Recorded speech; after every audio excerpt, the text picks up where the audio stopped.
So what needs to be done today?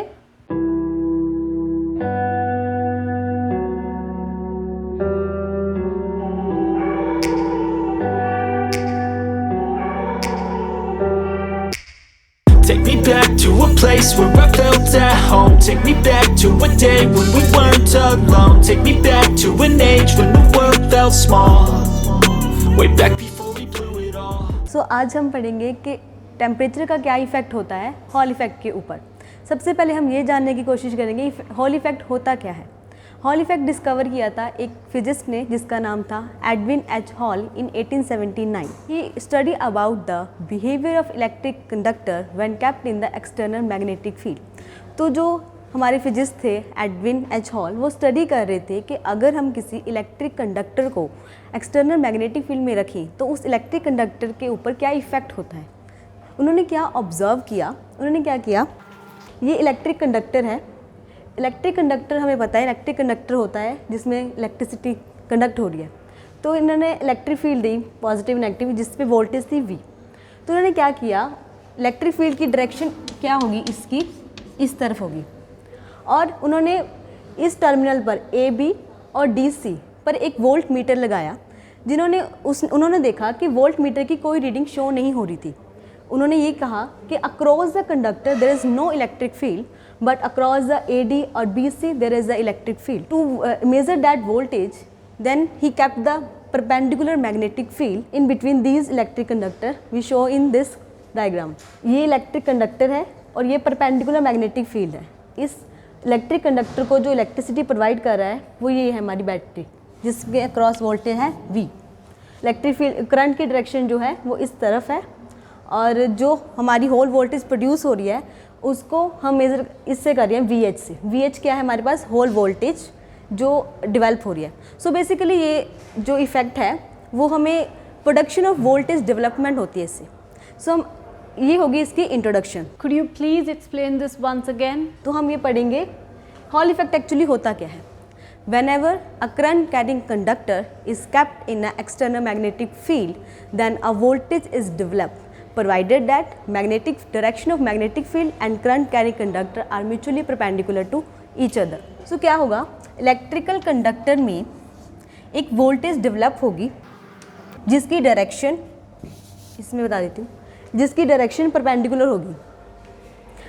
इसका मतलब ये है कि मैग्नेटिक फील्ड और इलेक्ट्रिक फील्ड को हम परपेंडिकुलर अगर अप्लाई करें तो उसमें एक वोल्टेज डेवलप होती है जिसके हम कहते हैं होल वोल्टेज और इस इफेक्ट को बोलते हैं होल इफेक्ट। तो ये होल वोल्टेज कैसे डेवलप होती है, एक्चुअली होता क्या है, जो हमारी मैग्नेटिक फील्ड है उसकी इंटरेक्शन होती है इसके फ्री चार्ज कैरियर के साथ। Hall voltage develop due to the interaction of free charge carriers with that of the external magnetic field. whenever charge carriers kept in external magnetic field B, then it experience a force which we call a Lorentz force. Due to this force, charge carriers drift or we can say that collect in one direction of electric conductor. Electron जो है वो ही एक तरफ drift होंगे एक direction में electric conductor के। अगर इलेक्ट्रॉन इस तरफ कलेक्ट हो जाए तो दूसरी तरफ अपने आप पॉजिटिव जो है वो इंड्यूस हो जाएगा जिसकी वजह से हमारे पास जो क्या होगा वो होल वोल्टेज डेवलप होगी। हम उसको क्या बोलेंगे, वोल्टेज डेवलप होगी और होल इफेक्ट से होगी। होल इफेक्ट मतलब इलेक्ट्रिक कंडक्ट और मैग्नेटिक फील्ड की वजह से होगी तो हम उसे बोलेंगे होल वोल्टेज। और Lorentz force is given by F is equals to Q V cross P। Here Q is a charge, that is we can consider electron, or V is the velocity and is the magnetic field, or we can also write it as QBB sin theta. Or we know that the electric field and magnetic field are mutually perpendicular to each other. So here theta is 90 degree. So F is equals to QVB sin 90 because electric field is perpendicular to that of magnetic field. So here sin 90 is 1, so F is equal to QVB. Due to this force that charge carriers drift in one direction due to that of Lorentz force. This is the expression of Lorentz force. Now the direction on which these charge carriers drift, it would be measured by the Fleming's left hand rule. These are the Fleming left hand rule. There are 4 finger, thumb and the middle finger. We kept the 4 finger in the direction of magnetic field and middle finger in that of the velocity. जो charge carriers पे लग रही है वो हमें thumb से पता लगेगी कि इस डायरेक्शन में फोर्स लग रही है. ये होगी इसकी बेसिक इंट्रोडक्शन. और हम पढ़ेंगे इसका प्रिंसिपल ये मैंने बता दिया, लॉरेंस फोर्स की वजह से चार्ज कैरियर्स जो है एक तरफ ड्रिफ्ट हो जाते हैं, जिसकी वजह से हमारे पास जो वोल्टेज है वो डेवलप होती है. What are the features of Hall effect? Features of Hall effect में क्या है, सबसे पहले हमारे पास है Hall voltage. Hall voltage that is developed, that is represented by VH.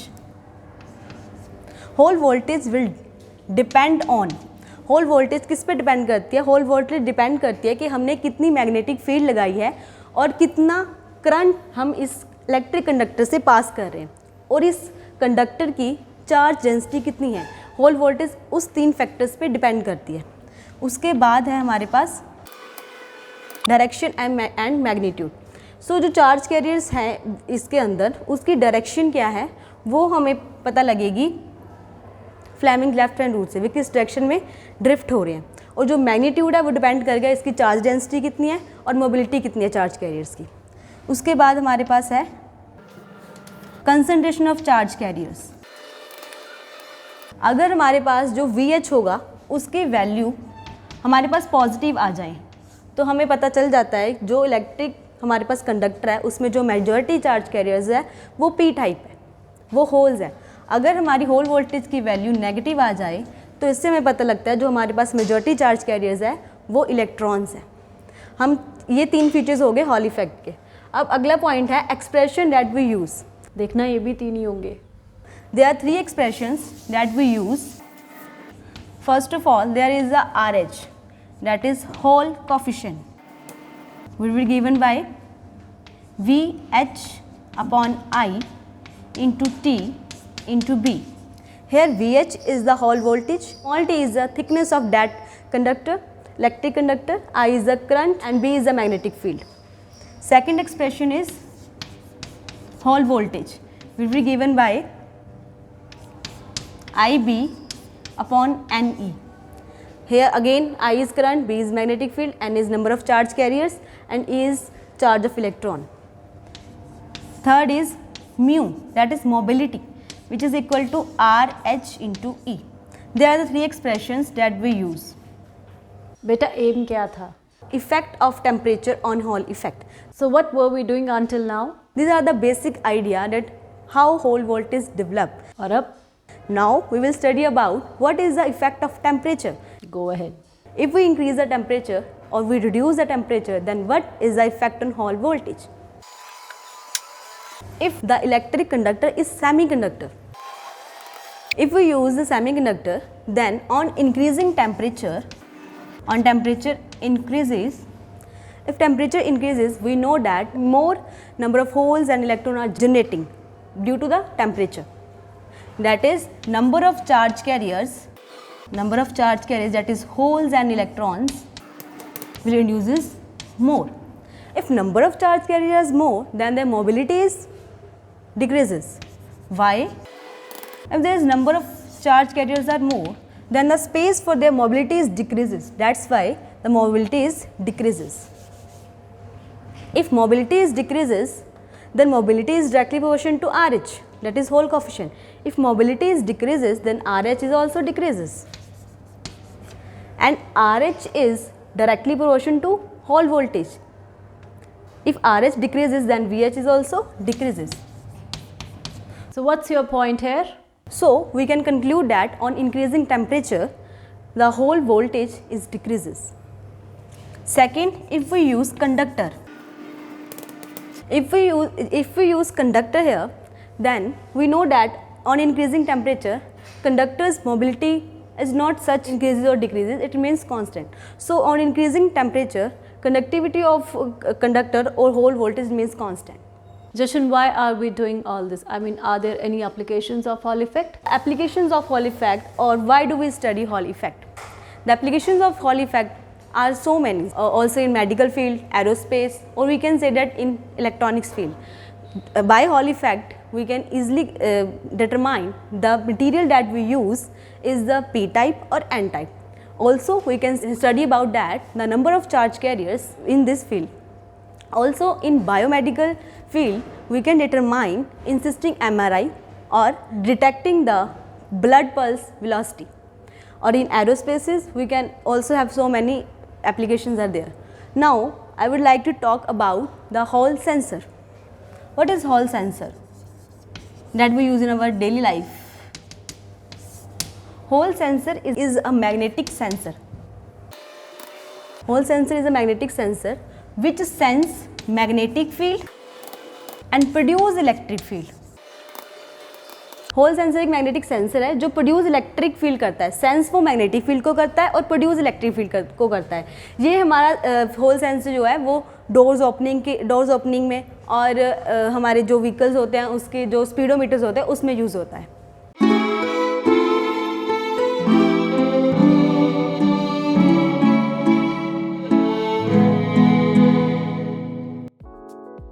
Thank you so much, Jashan, for the theoretical part. I really appreciate your efforts. I think you did a pretty good job. Now for the experimental part, I request another student to give a brief demo so that you understand how exactly the things work. Varinder, over to you. हम दो setup use करते हैं, एक electromagnet का setup और एक होता है हॉल प्रोब का सेटअप। ये हॉल प्रोब है, इसके साथ हम वोल्ट मीटर कनेक्ट करते हैं और करंट सप्लाई देते हैं और एक अवन अटैच करते हैं। और इलेक्ट्रोमैग्नेटिक में हम करंट सप्लाई देते हैं और गॉस मीटर से हम मेजर करते हैं कि कितनी मैग्नेटिक फील्ड उसमें प्रोड्यूस हो रही है।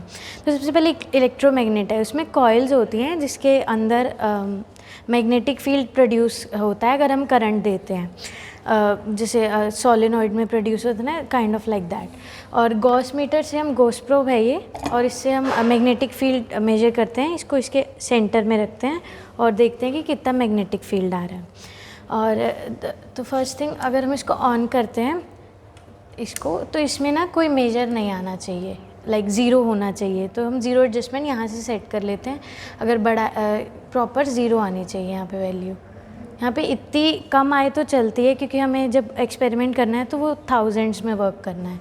तो जैसे ऑन किया तो हमारा जो एक्सपेरिमेंट है वो 3000 से 3100 गॉस के बीच में एक्सपेरिमेंट सबसे बेस्ट होता है। अभी वही वैल्यू क्यों ली है, क्योंकि अगर हम उससे ज़्यादा लेते हैं तो नॉन लीनियर इफेक्ट ज़्यादा शो होने लग जाता है। तो हमारी वैल्यू 2.5 एम्पियर से लेके 3 एम्पियर के बीच में 3000 के अराउंड आ जाती है। यहाँ पे 2840 है क्योंकि ये इंटू 10 में मेजरमेंट है।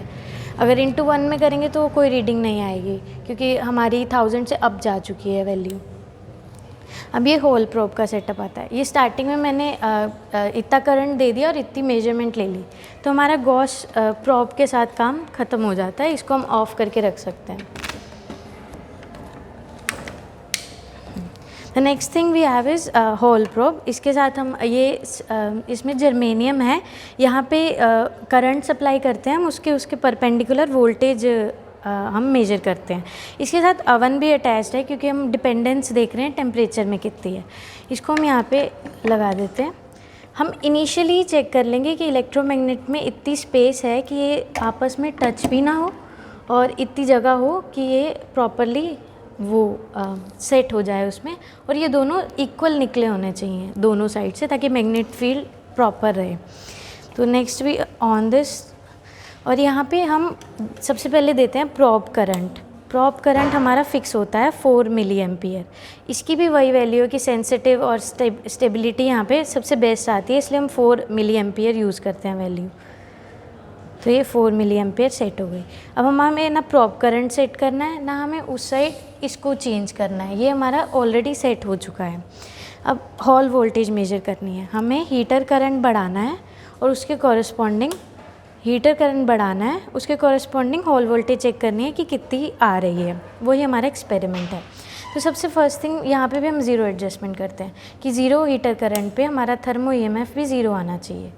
तो हम यहाँ पे इसको ज़ीरो कर देंगे ताकि हमारी कोई कैलकुलेशन में मिस्टेक ना आए, हमें बाद में एडिशन ना करनी पड़े। अब यहाँ पे हम ईएमएफ मेजर करते हैं। हम सीधा थर्मोमीटर से भी तो लगा के कर सकते हैं, लेकिन वो नहीं करते क्योंकि थर्मोमीटर एक बल्कि थिंग हो जाती है यहाँ पे लगानी। हमें क्लोमल एलुमल का यहाँ पे हम सेटअप कर देते हैं, उससे हमें कैलिब्रेशन पहले से पता होती है कि कौन से ईएमएफ पे कितना टेम्परेचर आ रहा है, तो स्टार्टिंग में पता होता है, इसलिए हम ईएमएफ मेजर कर देते हैं बेटर मेजरमेंट के लिए। तो फर्स्ट थिंग वी डू, हमने यहाँ पे मेजर कर लिया, प्रॉप करंट 4 मिली एम्पियर दे दिया उसे। फिर हम क्या करते हैं कि यहाँ पे हीटर करंट 0 पे थर्मो ईएमएफ 0 हमने सेट कर दी। 0 पे हमेशा ईएमएफ रूम टेम्परेचर को वो करेगी, कॉरेस्पॉन्ड करेगी।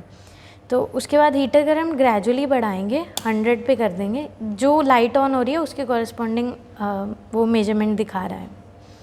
तो हम 100 के स्टेप्स में रीडिंग लेते हैं। यहाँ पे 100 पे ली, then we wait for 10 minutes, क्योंकि वो उसको हीट होने में टाइम लगता है और रीडिंग भी आने में टाइम लगता है। फिर हम उसके कॉरेस्पॉन्डिंग ईएमएफ नोट कर लेते हैं। यहाँ पे अभी इसे आने में टाइम लगेगा कि कितनी वो वोल्टेज आ रही है इधर। फिर हम 10 मिनट वेट करते हैं एंड उसके कॉरेस्पॉन्डिंग ईएमएफ नोट कर लेते हैं। हॉल वोल्टेज भी तभी नोट करते हैं। एक हॉल वोल्टेज होता है कि इसमें ऑफसेट भी प्रोड्यूस होती है, जैसे हमने कोई भी अभी इसको मैग्नेटिक फील्ड नहीं दिया है, लेकिन फिर भी इसमें एक -0.6 वोल्टेज प्रोड्यूस हो रही है। ये सिर्फ करंट सप्लाई देने के लिए हो रही है, तो हम इसको भी अकाउंट में लेते हैं और एंड पे जो हमारी हॉल वोल्टेज आती है उसमें माइनस कर देते हैं। तो हमने जब वेट किया तो हमारी ईएमएफ मान लो इतनी आ गई -0.04, वैसे थोड़ी सी ज़्यादा आती है, तो ये यहाँ पे वैल्यू आ गई। तो एक प्रिकॉशन रखना है कि जो ये वाला है ना constant current power supply electromagnet को, वो हम ऑफ रखते हैं, क्योंकि अगर इसको ऑन रखेंगे तो ये हीटअप हो जाता है और इसकी लाइफ कम हो जाती है, शेल्फ लाइफ। तो जो ये टेबल है जो ईएमएफ और टेम्परेचर के बीच में आता है, ये इसके ऊपर भी अवेलेबल है, कैलिब्रेशन टेबल, और हमें नेट पे भी मिल जाएगा। यहाँ पे जितनी भी ये जैसे हमारी वैल्यू आ रही है 0.04, तो हम यहाँ पे 0.04 देखेंगे कहाँ पे, यहाँ पे विजिबल नहीं है लेकिन यहाँ पे आ रही है, तो इसकी कॉरेस्पॉन्डिंग देखेंगे यहाँ पे वैल्यू कितनी है और यहाँ पे वैल्यू कितनी है। तो ये 0 और 1, तो प्लस कर देना है, 1 हो गया। तो 1 जो वैल्यू है ये हम रूम टेम्परेचर में ऐड कर देंगे कि कितनी वैल्यू आ रही है, वो हमारा जैसे इस टेबल में। पहले हम हीटर करंट बढ़ाएंगे, उसके कॉरेस्पॉन्डिंग ईएमएफ नोट करेंगे। हमारा 0 पे रूम टेम्परेचर आज 23 डिग्री है, तो हमने 23 नोट कर लिया है।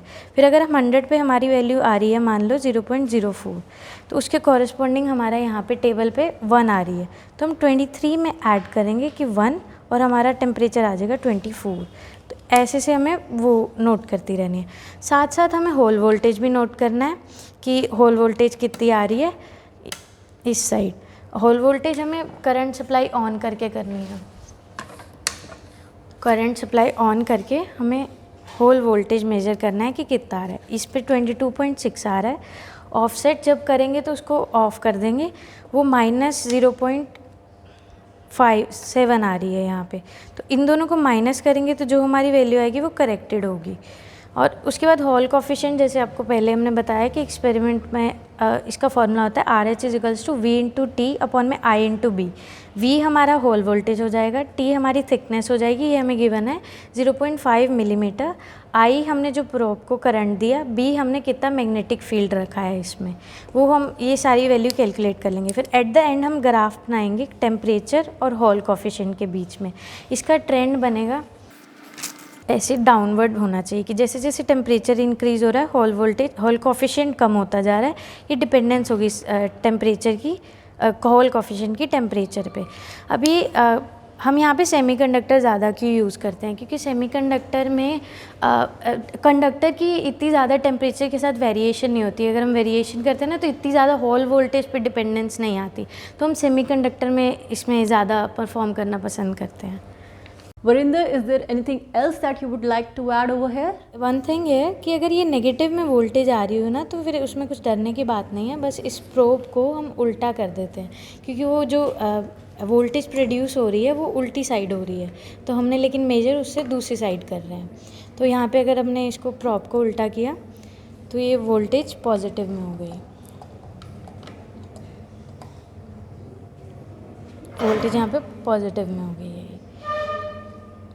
Thank you so much, Varinder, for this flawless demonstration, and I must admit that your presentation skills are simply amazing. So with this we conclude today's video. I hope you enjoyed this video. Thanks for watching. I'll see you in my next video. Bye bye.